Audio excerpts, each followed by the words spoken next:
Good morning friends, आपका स्वागत है पहलवान गुरुदिन ग्रुप ऑफ कॉलेज के यूट्यूब चैनल पर। मैं प्रोफेसर रंजना श्रीवास्तव एक बार फिर उपस्थित हुई हूँ समाजशास्त्र का नया टॉपिक लेकर।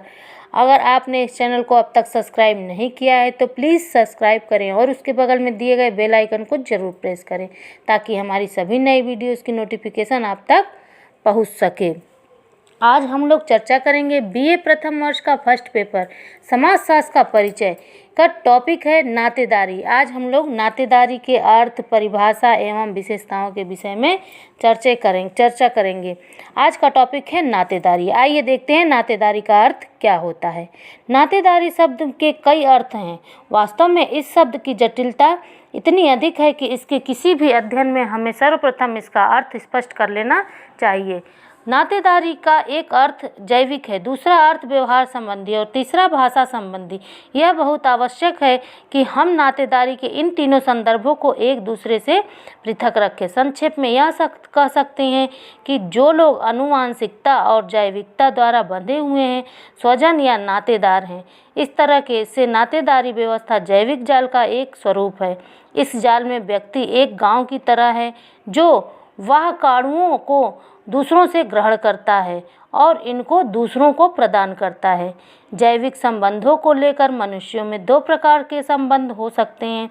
संबंधों का एक प्रकार वंशज से संबद्ध है और दूसरा यौन संबंधों से जुड़ा हुआ है।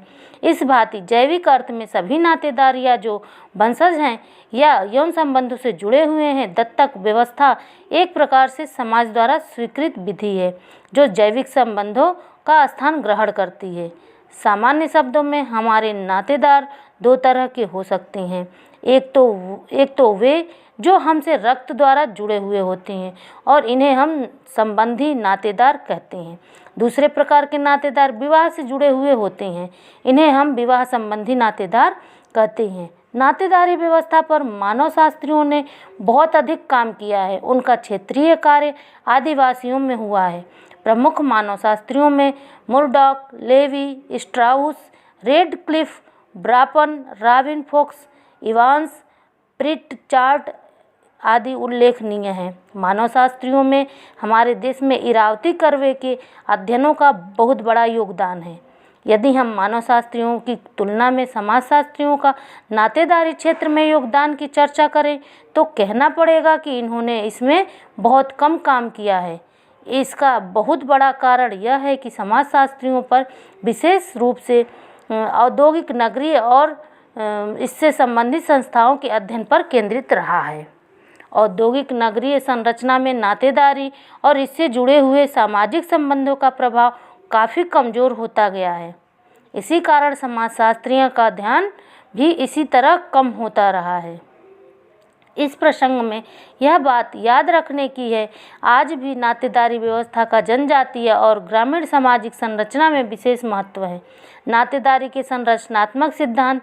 नातेदारी के सिद्धांत का सर्वप्रथम प्रारंभ मोर्गन से है। मोर्गन से लेकर लेवी स्ट्राउस तक नातेदारी के अध्ययन की विधियों और उसके इस सैद्धांतिक कोश में पिछली एक सदी में क्रांतिकारी परिवर्तन आया है।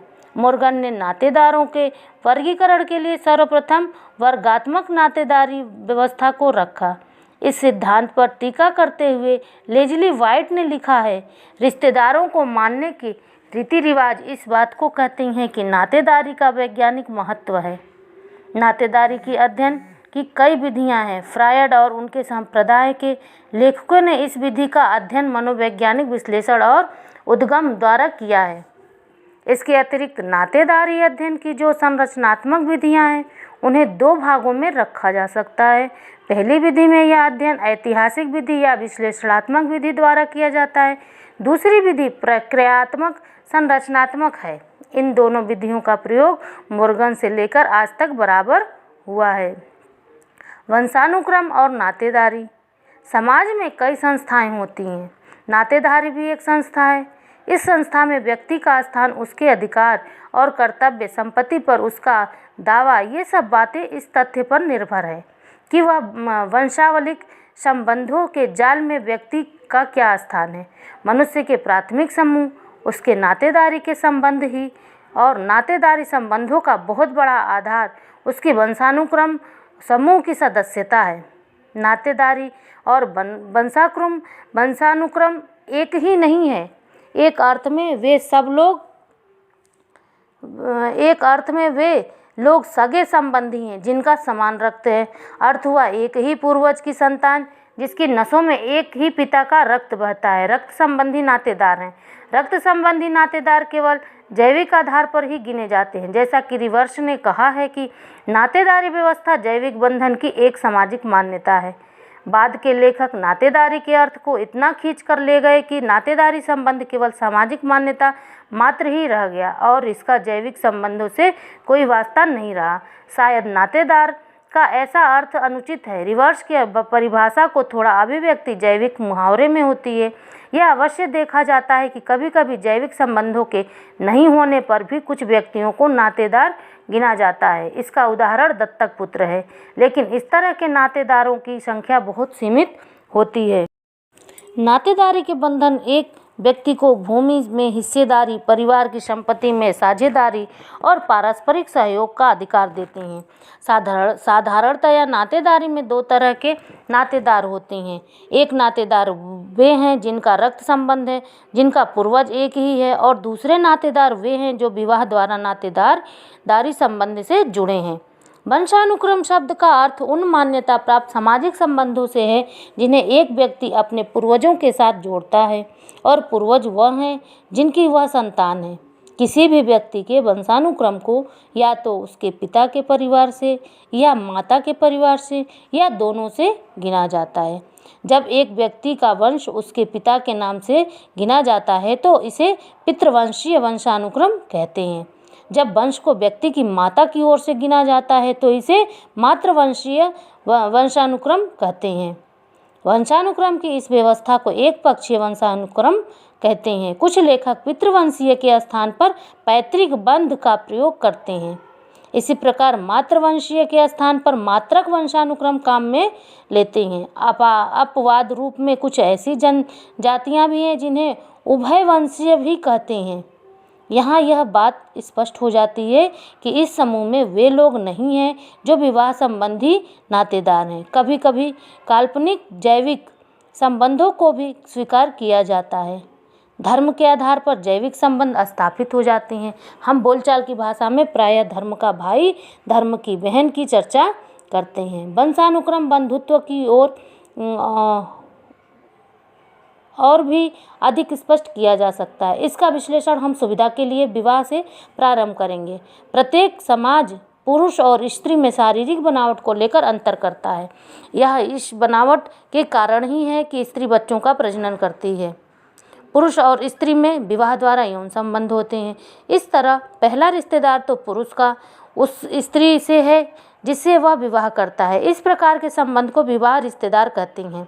पति पत्नी से जो संतान उत्पन्न होती है, उस संतान का अपने माता पिता से जो संबंध होता है उसे वंशानुक्रम कहते हैं। इस परिवार में जब दूसरी संतान का जन्म होता है तो एक नए प्रकार के वंशानुक्रम संबंध पैदा होते हैं। अब ये दोनों बच्चे अपनी उत्पत्ति अपने माता पिता से मानते हैं। अतः इन बच्चों का अपने माता पिता के साथ जो संबंध है उसे नातेदारी व्यवस्था में वंशानुक्रम कहा जाता है। वंशानुक्रम संबंध के अतिरिक्त यहाँ हमें एक और संबंध भी मिलता है। परिवार के दोनों बच्चे आपस में भी संबंधी हैं। या तो वे भाई भाई हैं, या बहन बहन है, या भाई बहन है। बच्चों में पारस्परिक संबंधों को नातेदारी व्यवस्था में समापार्श्व नातेदार कहते हैं।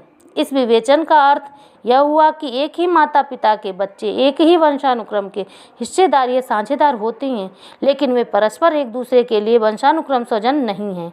वे तो केवल अर्थात समपार्श्व नातेदार हैं। बोलचाल की भाषा में समरक्त नातेदारों की गिनती करना चाहे तो इसका यह उपाय है कि हम किन लोगों को अपना नातेदार समझते हैं और उसके उत्तर में जो नातेदार मिले उन्हें हम नातेदारों के विवरण में रख दें।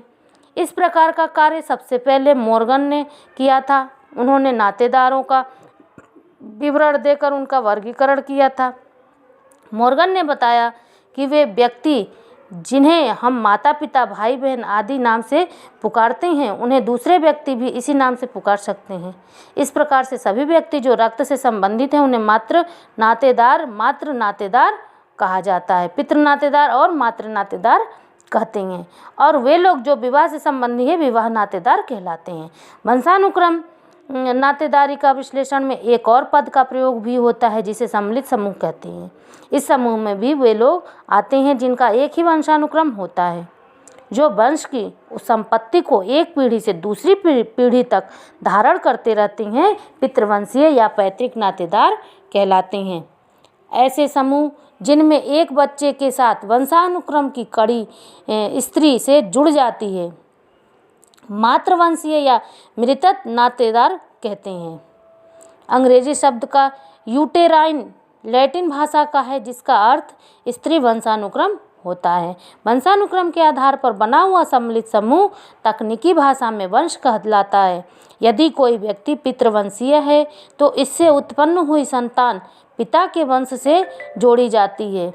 पिता के माध्यम से ऐसे पुत्र का वंश का उत्पादन साधनों पर अधिकार होता है, चाहे वे उत्पादन भूमि, पशु या कोई छोटा व्यवसाय या बड़ा व्यवसाय हो। मातृवंशीय समाज में प्रत्येक व्यक्ति अपना संबंध माँ के संबंध से रखता है। वंश की संपत्ति पर अधिकार ऐसे समाजों में माता का होता है। ऐसे कुछ अपवाद मिले हैं जहाँ मातृवंशीय परिवारों में संपत्ति पर माता का अधिकार नहीं होता। पिछले पृष्ठों में हमने वंशानुक्रम नातेदार का विवेचन किया है।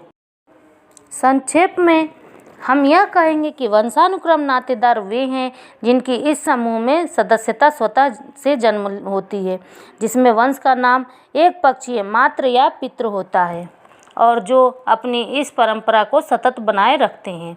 इस समूह के दो पक्ष हैं, एक वह जिसमें वंश का संबंध ऊपर की पीढ़ियों के साथ जोड़ा जाता है और दूसरा वह जिसमें संबंधों का आधार वंशानुक्रम न होकर एक वंश की संतान होता है। यह समूह समपार्श्व नातेदारी समूह कहा जाता है। नातेदारी की परिभाषा: प्रत्येक समाज में पुरुष अपने जीवन में किसी न किसी समय एक पति, एक पिता, एक पुत्र और एक भाई की भूमिका निर्वाह करता है, और एक स्त्री, एक पत्नी, एक माँ उनके अविवाहित रहने का निश्चय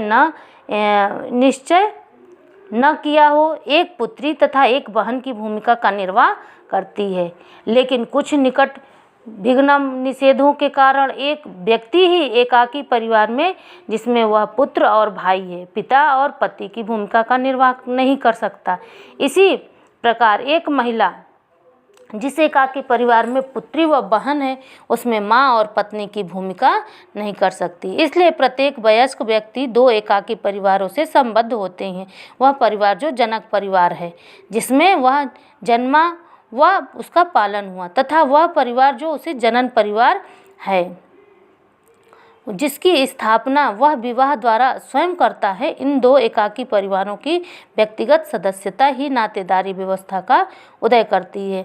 इस तथ्य के प्रकाश में कि दो व्यक्ति एकाकी परिवारों से संबद्ध होता है, प्रत्येक व्यक्ति जनक परिवार तथा जनन परिवार के सदस्यों के बीच की कड़ी बनाए रखता है। इस प्रकार के बंधन व्यक्तियों को एक दूसरे के साथ नातेदारी बंधनों में बांधते हैं। नातेदारी की परिभाषा इस प्रकार की जा सकती है: संबंधों की प्रकृति, चाहे वह रक्त मूलक या विवाह मूलक नातेदारी हो ही संबंध व्यक्तियों के अधिकारों और कर्तव्यों का निर्धारण करती है। नातेदारी समूह वह समूह है जो रक्त या विवाह बंधनों से बंधा हो। अधिकतर नातेदार समूह परिवार से अलग रक्त मूलक होते हैं। नातेदारी व्यवस्था को इस प्रकार बताया जा सकता है कि परिस्थिति एवं भूमिकाओं की एक प्रथानुगत व्यवस्था जो उन लोगों के व्यवहार को संचालित करती है जो एक दूसरे से या तो विवाह के आधार पर या एक सामान्य पूर्वज की संतान होने के नाते संबंध होते हैं। इसे हम दूसरी तरह भी कह सकते हैं, संबंधों की ऐसी संरचनात्मक व्यवस्था जिसमें नातेदार एक दूसरे से बड़े जटिल अंतः गठबंधनों से बंधे हों। नातेदारी की श्रेणियाँ: नातेदारी की प्रमुख 4 श्रेणियाँ होती हैं: प्राथमिक, द्वितीयक, तृतीयक तथा दूरस्थ नातेदार। प्राथमिक नातेदार वे हैं जिनका आधार कोई अन्य व्यक्ति नहीं है बल्कि स्वजनक तथा जनन परिवारों से संबद्ध है। इस प्रकार पिता, माता, भाई, बहन जनक परिवार में तथा जनन परिवार में पति, पत्नी, पुत्र और पुत्री व्यक्ति के प्राथमिक नातेदार हैं। व्यक्ति के प्रत्येक प्राथमिक नातेदार का अपना प्राथमिक नातेदार होता है जो कि व्यक्ति के द्वितीयक नातेदार होंगे। जैसे पिता का पिता, पिता की माता, माता का पिता, माता का भाई। द्वितीयक नातेदार के 33 प्रकार होते हैं। द्वितीयक नातेदार के प्राथमिक नातेदार तृतीयक नातेदार होंगे। जैसे पिता के पिता के पिता, पिता के पिता का भाई।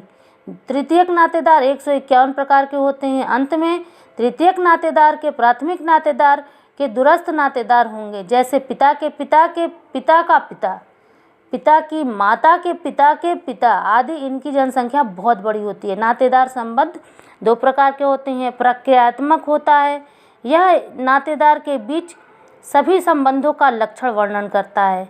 दूसरा, यह व्यवहार का आदान प्रदान यानी कि पारस्परिक व्यवहार निर्धारित करता है। दोस्तों, आज के लिए इतना ही।